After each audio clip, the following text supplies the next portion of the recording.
Okay, as you can see, this is Glasgow, St Enoch's, the 25th of May 2013, March Against Monsanto. This is just before the march starts. You can see a couple of the people wearing masks anonymously.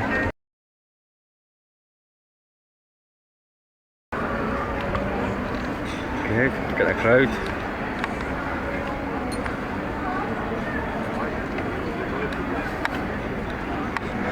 Well, supposed to be 300 people put their name down for the day. We'll see how many turn up. See if we get any trouble for the police. Hopefully we get a peaceful day. That's just a wee scan of the public. I don't like to call them sheeple anymore, they're robots, because, well, let's be honest, it's a program, they've been programmed to think that way, they're no sheep. Okay. And they're just ignoring us, everybody in their own private space, ignoring everybody else's space, living in themselves. Somebody could drop down dead now actually and they just walk right past it. You know, it's that private space thing, confidence in your own private space. The assumption that everybody else is a fucking arsehole, so I must leave them alone. Okay, check in later on. Just walk up.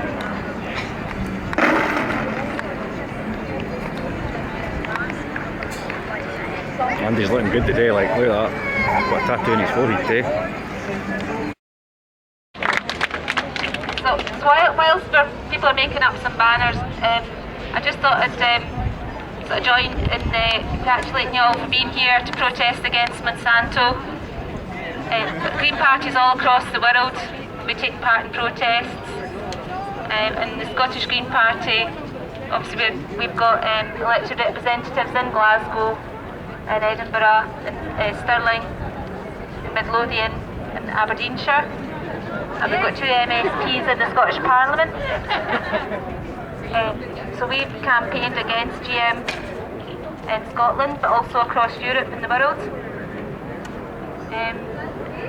So we believe that Monsanto is a major risk to public health and the environment, and this biotech giant Monsanto and other powerful biotech companies and agribusinesses are exploiting farmers and threatening traditional farming communities. The biotech industry has grown into a monopolistic cartel with Monsanto and 2 other corporations controlling more than half of the world's commercial seed market. Monsanto has extended its power by making small farmers dependent on genetically modified seeds, patents and contracts.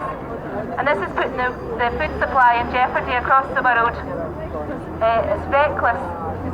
And introducing these genetically modified organisms into agriculture is going to wreak havoc on our environment for generations if they're allowed to continue as they are. Scientists have warned about the serious environmental effects of GMO products.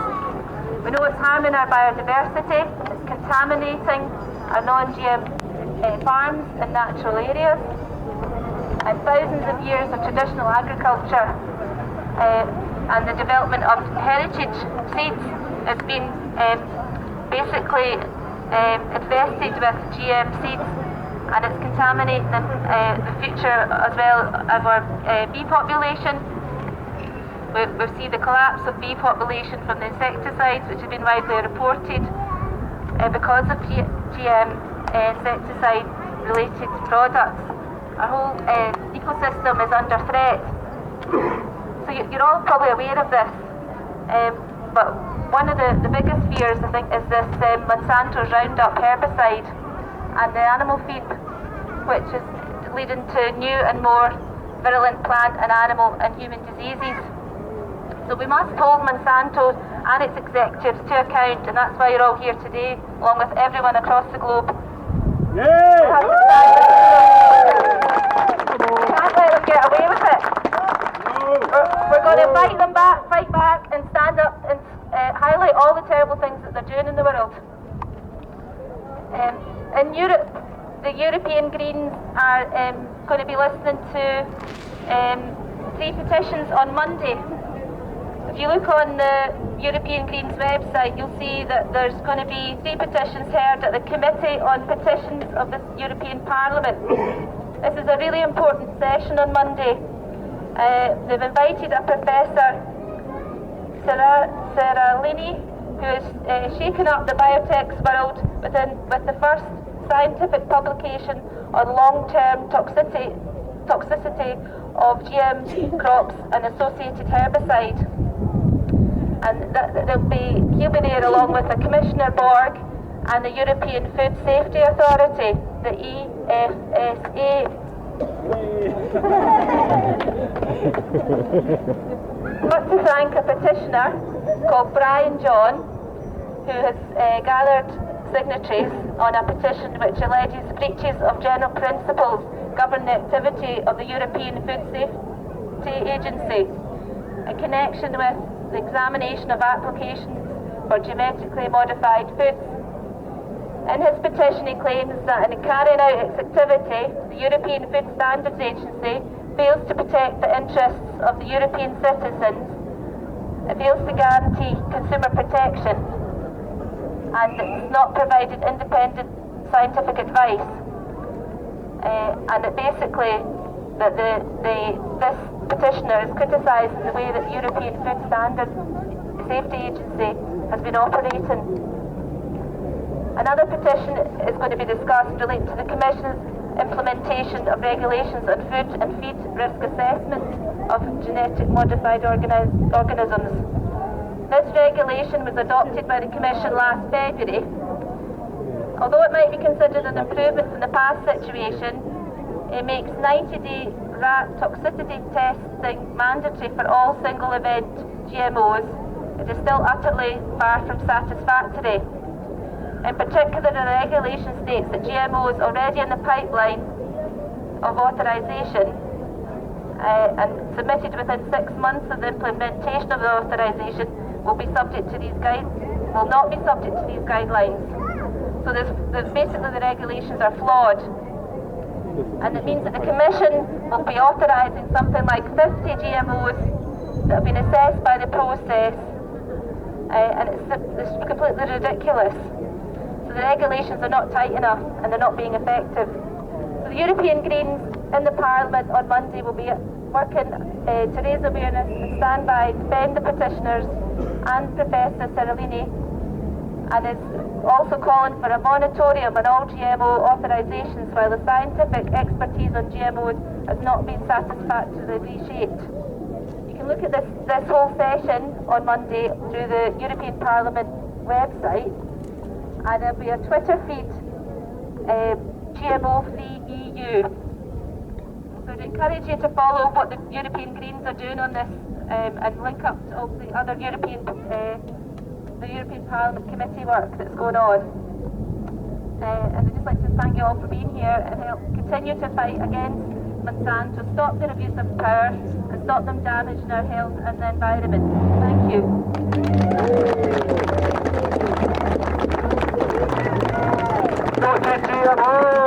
Thank you, Martha, that was great. It's good to know that we've got people fighting the cause, and we should all get behind the European Greens. So all that sounds really interesting, and that's stuff that we'll be posting on the Facebook page so that people can tap into that, and on the Twitter as well. I was going to say, we've not got permission to march today, but somebody suggested that why don't we just march around the square here and make some noise, because that'll get people's attention, and it's really what we came here to do, isn't it? But we don't have any police here anyway, so it'd be a bit unsafe. Now, we've not got police in huge numbers, so it'd be a bit unsafe for a crowd this size to start marching up and down. We've got wee ones with us, so if we just stay in the square, we'll get that organised in a minute, okay? So get your chant sheets out, get your song sheets out, and speaking of the devil, the shooter arrived. Yeah, we'll get that started in a minute, okay then, so we'll get a wee bit of action going about the place, okay? Speak to you soon. I just want a song sheet.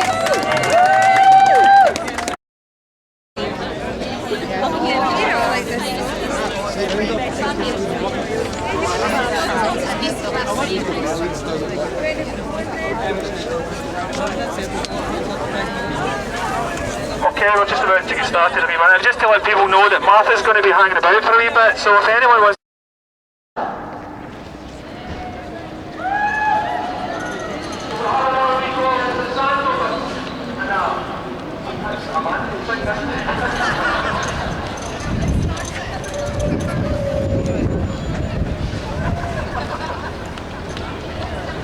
Okay, here we go.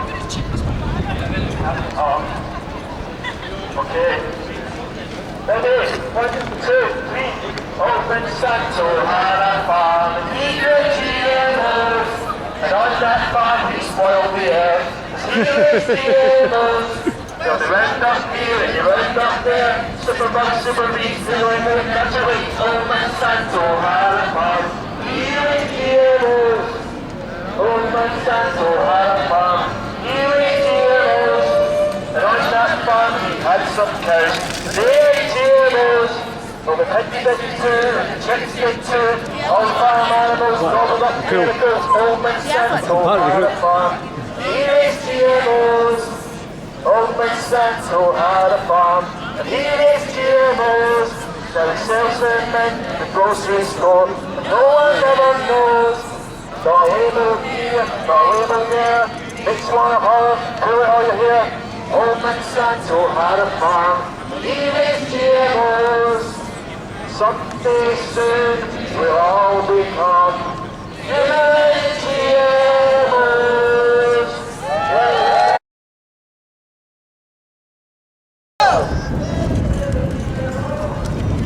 Hell no! Hell no! Hell no!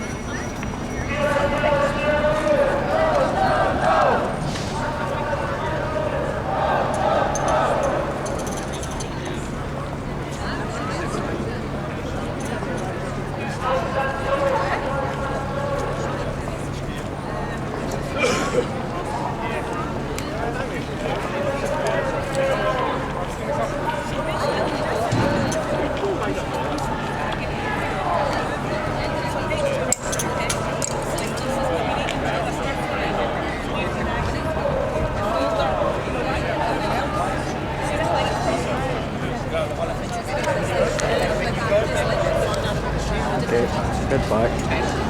Interesting hairs. Just listening to a guy there, asked him if he'd heard out anything about it. He says no, he wasn't interested, even though he was standing holding a leaflet, watching people sing and chant about Monsanto. Still wasn't even interested. Really, that's what we're up against.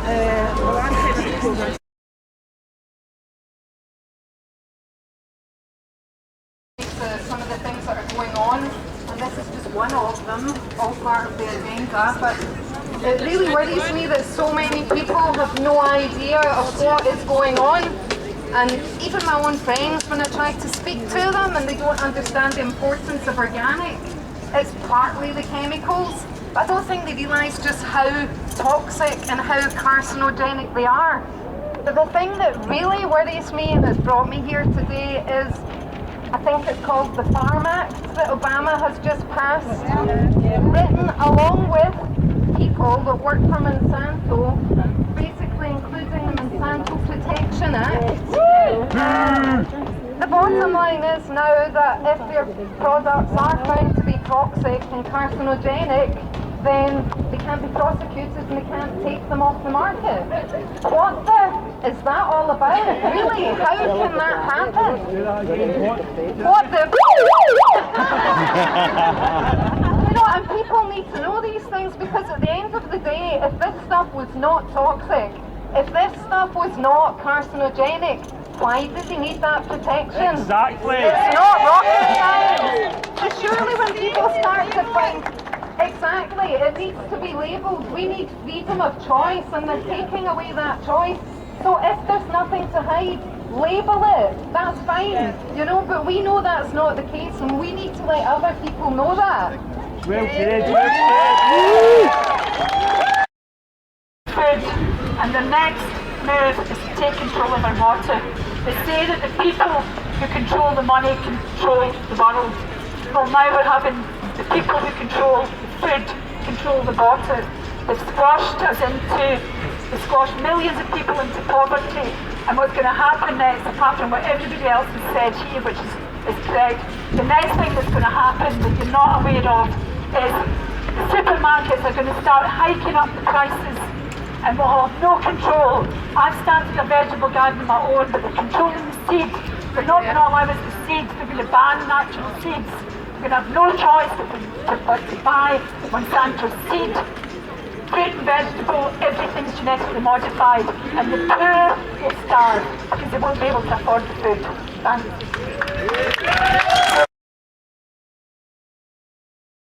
This food safety bill, it's supposedly called, is just a licence for them to act like fascists and invade Amish farmers with armed SWAT teams. The Amish must be the most peaceful people in the world. They don't own guns.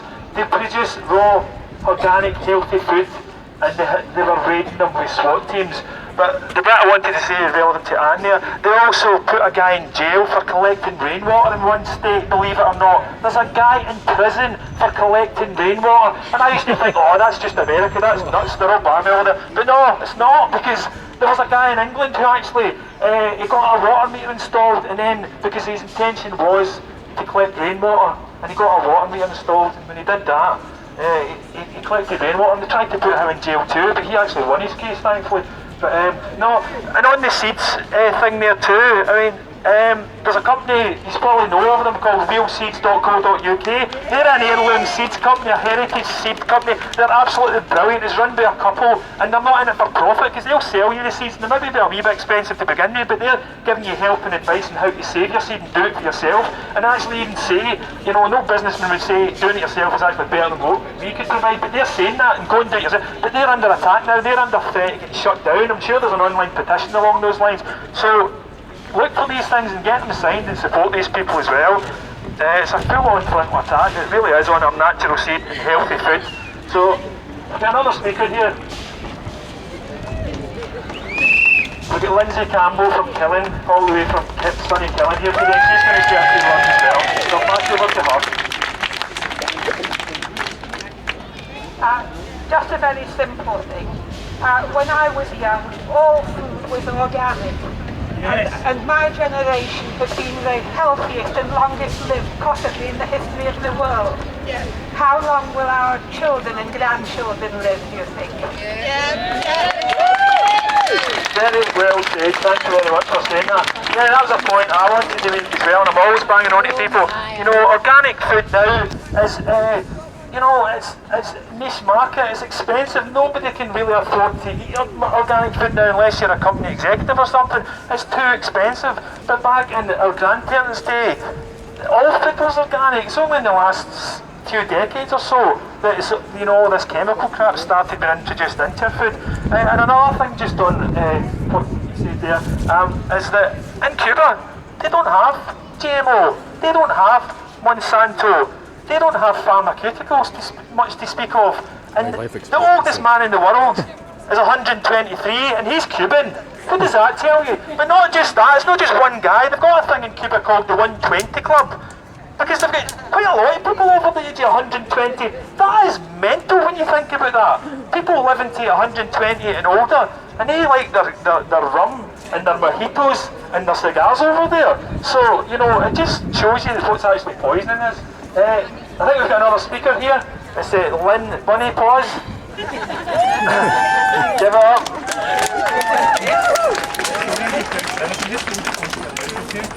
I just wanted to say today, for people who do not think this affects them, if you eat food, it affects you. It doesn't matter what faith you have, what beliefs you have, where you come from, how old you are. If you eat food, this affects you. Therefore, it affects every single person on this planet. Monsanto have developed seeds that are barium and aluminium and heavy metal resistant before they plant them in the ground. Therefore, when they grow and they spray these chemicals, all the other plants are dying and these ones are resistant. They are convinced that they are going to make us completely reliant on them. And unless we do something about it, they will. People have to wake up, whether you have children, whether you don't. We need to wake up. If you eat food, this matters. Yeah! Bloody Very well said. Fantastic. This is great. Don't be intimidated by the quality of the speaking up here, but if you just have something to say, come up and say it. That's what we're all here for. We've got another speaker waiting in the wings here. This is Stephen. Give up for Stephen. Hello, how's it going? I'm actually part of a radio station, Pulse Community FM 98.4.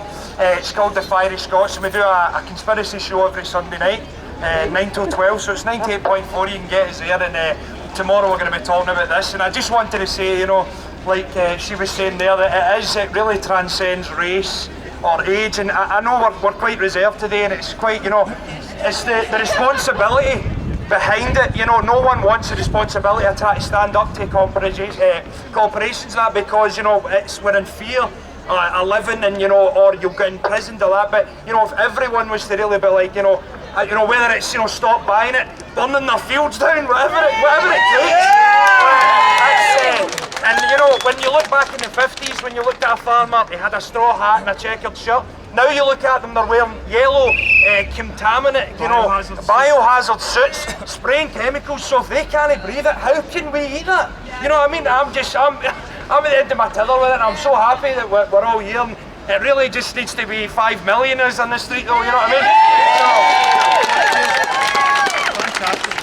Fantastic. It will grow though, it will grow. I'm 100% certain of that. It will grow. This is just the beginning. Unlike Monsanto GMO crops, this movement will grow. Stephen there used the C word, conspiracy. And a lot of people think, oh, conspiracy stuff. This is a conspiracy. It's not a conspiracy theory. The press have muddied the term conspiracy. And it is a global conspiracy against people, against natural seed, against human health. Without a doubt, it's that. And I wanted to say, there's a guy, I can never remember his name, it's the guy that worked for the Rout Institute. He's on the film The World According to Monsanto. But we've actually been saved for these, I want to swear again, but I can't. We've been saved for these people already before. If anyone's seen The World According to Monsanto, this man worked for the Rout Institute. And Monsanto gave them £1 million to research GMO food. And this... Sorry, it's in the information leaf, but I feel bad not remembering his name. But he didn't really quite understand that when Monsanto gave you £1 million to research something, they want a favourable outcome for them. And he never really understood that, but I think he got switched on. And he went on to World in Action. I think this was 1999 if I remember correctly, and he went on World in Action and he told the nation that the UK population should not be used as guinea pigs for this crap GMO food. Because the rats that he was working on, their intestines were reacting to it and they were developing tumours and cancer. And he went on World in Action and he spoke out about that, and that cost that man his career. And if you've seen The World According to Monsanto, if you haven't, do watch it, it's a brilliant film. But that man, Tony Blair was in power at the time. Who would have been in America? I think it was Clinton. And the phone call came from America. Who was it? Bush. Aye, that'd be... Oh, can't swear. Bush phoned Tony Blair. Tony Blair picked up the phone, and that was it. And that's how high this goes. Monsanto have bought and paid for our governments, without a doubt. You're not just fighting for your food here, you're fighting against corporate fascism that's taken over our food and our government. That's what it is. Mussolini, the godfather of fascism, said, this is starting to get a bit like a political rant here, but this is true, by the way. Mussolini, the godfather of fascism, said that fascism should be more appropriately called corporatism, because it is the merging of corporations and state. And that's exactly the position we're in today. And Monsanto's one of the biggest corporations, and they're pure evil, and they have bought and sold our governments. Back in 2011, round about this time, maybe a wee bit earlier, WikiLeaks, whatever you think of Julian Assange, WikiLeaks released some cables between Monsanto, Bayer Chemical, DuPont, and European regulators, people that are trusted in our government to protect us for these people, to protect us from harm. And they were basically getting lobbied, as they call it. I call it bribed. Backhanders. And he revealed this in 2011. And I thought, yeah, this is great, we've got them. But nothing happened, and I was astounded. I was astounded. And the reason for that is because the corporations, the fascist corporate government that we've got, own the media too. And this sort of news doesn't get out there. So unless you're tuned into WikiLeaks and things like that, you don't get to hear about it, and this stuff just gets buried. And then a year later, the Codex Bill was introduced. That flew under the radar about 5 years before. And the Codex Bill, if you don't know what that's about, it's got a long name, Codex Alimentarius, to give it its full name, but look that up and you will be astonished. And this is exactly where we are now though, with companies like Real Seeds under threat of closure. The Monsanto Propagation Act, these 5 companies, every plant has got to be licensed through them. What's going to happen now? What's going to happen? Are we going to start growing our own tatties and things out the back, and we're going to get SWAT teams in the police? People laugh when you say that, but it's actually happening in America. You've got a man in jail for collecting rainwater. You've got organic farmers who are having gatherings, and you've got the blooming the FDA busting down their door and putting bleach all over their lovely organic food and contaminating it, and they're doing this without warrants. Criminal. Whole food stores getting raided with SWAT teams and all their grain being taken away like bags of cocaine. You know?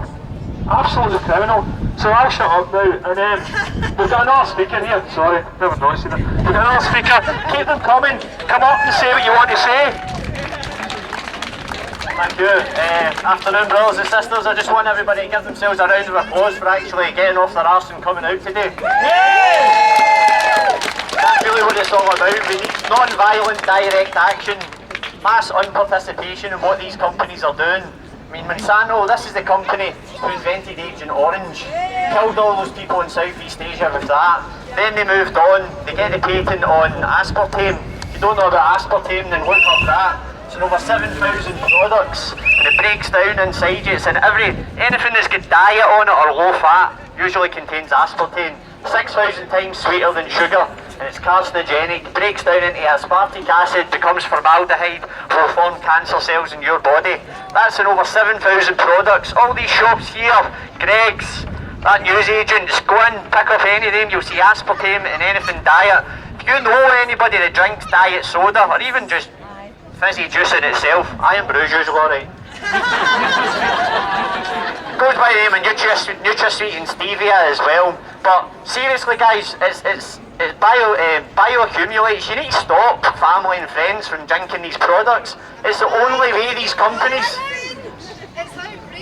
We've just got to keep on going though. Listen, everybody reaches their own tipping point where they actually think they've got a point, by the way, and we don't know how much information another person's built up in the back of their head before they get to the point where it could just be one wee thing that you say, and that's all the tipping point that they need.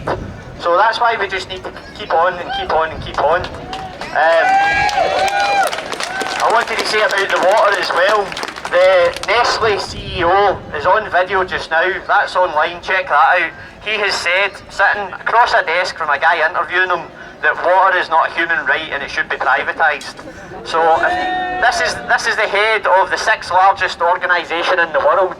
If that's him already saying that, then that's already on the agenda of every other corporation that's out there. Now, your pals that might say, oh, you're a conspiracy theorist and all the rest. Conspiracy, right, exactly. It's just the media have put this negative connotation on it. The definition of a conspiracy is 2 or more people getting together in secret and arranging an illegal act. Now, if you can't tell me that trying to control the world's food supply and demonising what people have done for thousands of years with their garden allotments, feeding their own families and their friends and whoever, if you cannot tell me that that's not an illegal act, then what the is? You know what I mean? So, thanks again, everybody. Well said, man. We'll just fire out, right? Oh, somebody else. Here we go. Just tap me on the shoulder saying, don't start again, my God. Right, here we go. What's your name? Anne. Give up for Anne.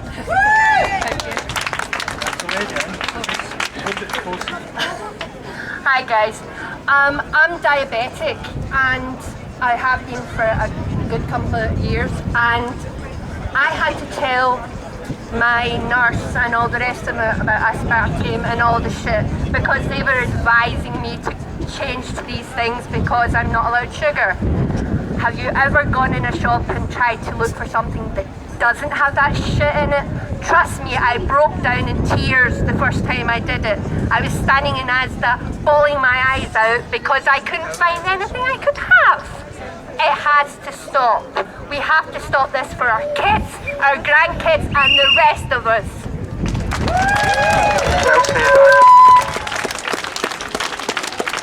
Well said.